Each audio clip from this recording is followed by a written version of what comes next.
හයි කොහොමද ඉතින් ඔයාලට ඔයාලා හැමෝම ආදරේ පිළිගන්නවා මගේ YouTube channel එකට. ඉතින් අද මම ඔයාලත් එක්ක share කරගන්න ආවේ මම first time වටලප්පම් හදපු වීඩියෝ ගැන.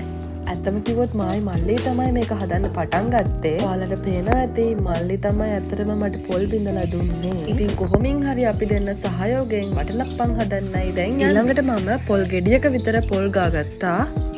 ඇතරම පොල් ගෙඩියක පොල් දාන්න ඕනි නෑ. හැබැයි අර වටලප්පම් වල සිදුරු වෙන්න නම් ගොඩක් වෙලාවට පොල් කිරි හොඳට තියෙන්න ඕනි කියලා තමයි කියන්නේ. ඒ නිසා මම හකුරු ග්‍රෑම් 500ක් ගත්ත නිසා පොල් ගෙඩියක පොල් ගා ගන්න ඕනි කියලා හිතුවා. මේ ඔයාලට පේන්නේ මම ගත්තු හකුරු ටික හකුරු ග්‍රෑම් 500ක් මෙතන තියෙනවා. ඊළඟට ඔයාලා හකුරු ටික හීනියට කපා ගන්න ඕනි. කපන ගණන් වැඩි සෙට් උන්නේ නැහැ. ඉතින් මම මල්ලිට බාර දුන්න වැඩේ. ඇත්තම කිව්වොත් මේ හකුරු ටික හීනියට කපා ගන්න වැඩේ පොඩ්ඩක් කම්මැලි ටිකක් අමාරුයි වගේ. ඉතින් ඒ නිසා ඒ වැඩේ මල්ලි බාරගත්තා. ඉතින් ඒ වැඩේ හොඳට මල්ලි මට කරලා දුන්නා. හකුරු ටික ඔක්කොම හීනියට කපාගෙන ඒ ටික අපි පොඩ්ඩක් පැත්තකින් තියාගන්න ඕනි. ඊට පස්සේ ගෑස් එක ඔන් කරලා මුලින්ම අපි එනසාල් ටික පොඩ්ඩක් බැද ගන්න ඕනි. එතකොට අපිට එනසාල් ටික තලා ගන්න ලේසි වෙනවා. ඇත්තටම අපි එනසාල් දාන්නේ වටලප්පම් එක පොඩ්ඩක් සුවඳවත් වෙන්න ඕන. කැමති නම් කුරුදු උනත් අපිට කොටලා දාන්න පුළුවන්. ඊළඟට අපි සීනි ටික කැරමල් කරගන්න ඕනි. ඔයාලට පුළුවන් නම් මෙතනදී සුදු සීනි වලට වඩා හොඳයි අපි දුඹුරු සීනි ගන්නවා නම් දුඹුරු සීනි එකෙන් පොඩ්ඩක් කලර් එක වැඩිපුර අප් වෙලා පේනවනේ. ඒ නිසා මම නම් ඊළඟ පාර හදද්දී අනිවාර්යෙන් රතු සීනි තමයි මේකට පාවිච්චි කරන්න හිතන් ඉන්නේ. ඊළඟට අපි දැන් හදාගත්ත කැරමල් එකට හකුරු ටික එකතු කරගන්න ඕනි. හකුරු ටික හොඳට දිය වෙනකන් අපි ඒක හැඳිගා ගන්න ඕනි. කැට අහුවෙන්න තියෙන්න බෑ. මට කියන්න බැරුණානේ මේ ලිප් ඕෆ් කළා තමයි මම මේ වැඩේ කරන්නේ. නැත්තම් යට අඩිය අල්ලන්න පුළුවන්නේ. ඒ නිසා ලිප් ඕෆ් කළා තමයි හොඳට මේක මික්ස් කරගන්න ඕනි. ඊළඟට අපි අර මුලින්ම තලාගත්ත එනසාල් ටික මේ මිශ්‍රණයට එකතු කරගන්න ඕනි. දැන් අපි මේ මිශ්‍රණය පොඩ්ඩක් පැත්තකින් තියාගන්න ඕනි. හරි ඊළඟට මම පොල් මිරික ගන්න යන්නේ. පොල් ටික අපි හොඳට මිරික ගන්න ඕනේ. අපි ඒකට පාවිච්චි කරන්නේ මිටි කිරි විතරයි. ඒ කියන්නේ අපි මුලින්ම මිරික ගන්න කිරි ටික විතරයි ඒකට ගන්න ඕනි.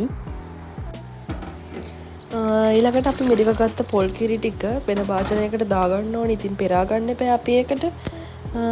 ඊට පස්සේ අපි ටික පෙරාගෙන වෙනම භාජනයකට දාගත්ත මිටි කිරි ටික. ඊළඟට බිත්තර ටික අපි කඩා ගන්න ඕනේ.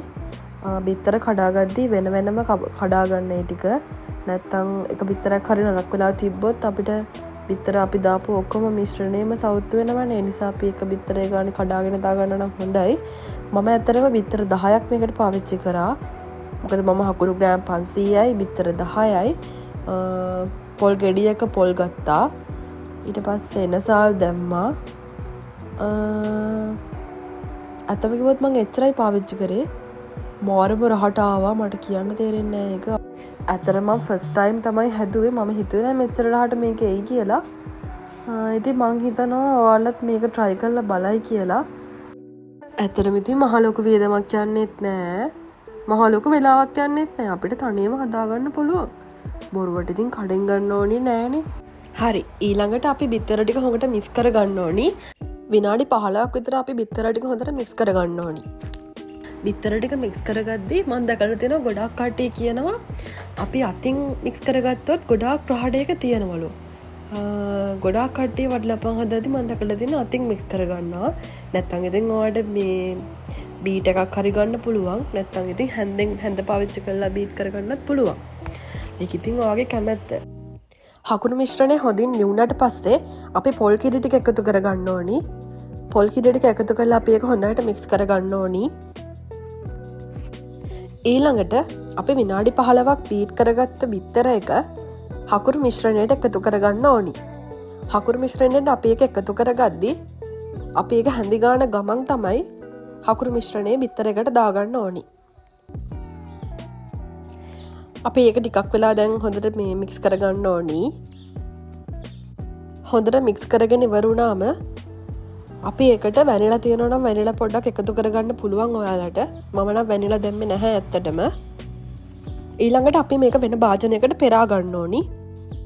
වෙනම පෙරා ගන්න කියලා කියන්නේ රොඩු තියනවා නම් හකුරු හරියට මික්ස් වෙලා නැත්තම් ඒ ඔක්කොම අයින් වෙන්න තමයි අපි මේක පෙරාගෙන වෙන භාජනයකට දාගන්න ඕනි. පෙරාගෙන ඉවරුණාම මේ උඩ සුදු පාටින් තියෙන පෙන ටික අපි අයින් කරගන්න ඕනි. අයින් කරලා ඔයාලා කැමති කප් එකකට දාලා වටලප්පන් එක හදාගන්න පුළුවන්. මම නම් මුලින්ම මග් එකට දාලා හදලා බැලුවා. මොකද මම ෆස්ට් ටයිම් මේක හදපු නිසා හොඳට ඒදි කියලා ෂුවර් නැති නිසා. ඉතින් ඒක මාරම රසට ආවා. මම ඒ නිසා වෙනමම කප් එකකට දාලා ලොකු කප් එකකට දාලා හදාගත්තා. ඔයාලත් try කරලා බලන්න. මම හිතනවා ගොඩක් කට්ටිය මේක වටලප්පම් හදන විදිහ දන්නවා ඇති කියලා. ඒත් මගේ ෆස්ට් ටයිම් හදපු නිසා මම මේ අත්දැකීම ඔයාලත් එක්ක ෂෙයා කරගත්තේ. අදට එහෙනම් ගිහින් එන්නම්. බයි.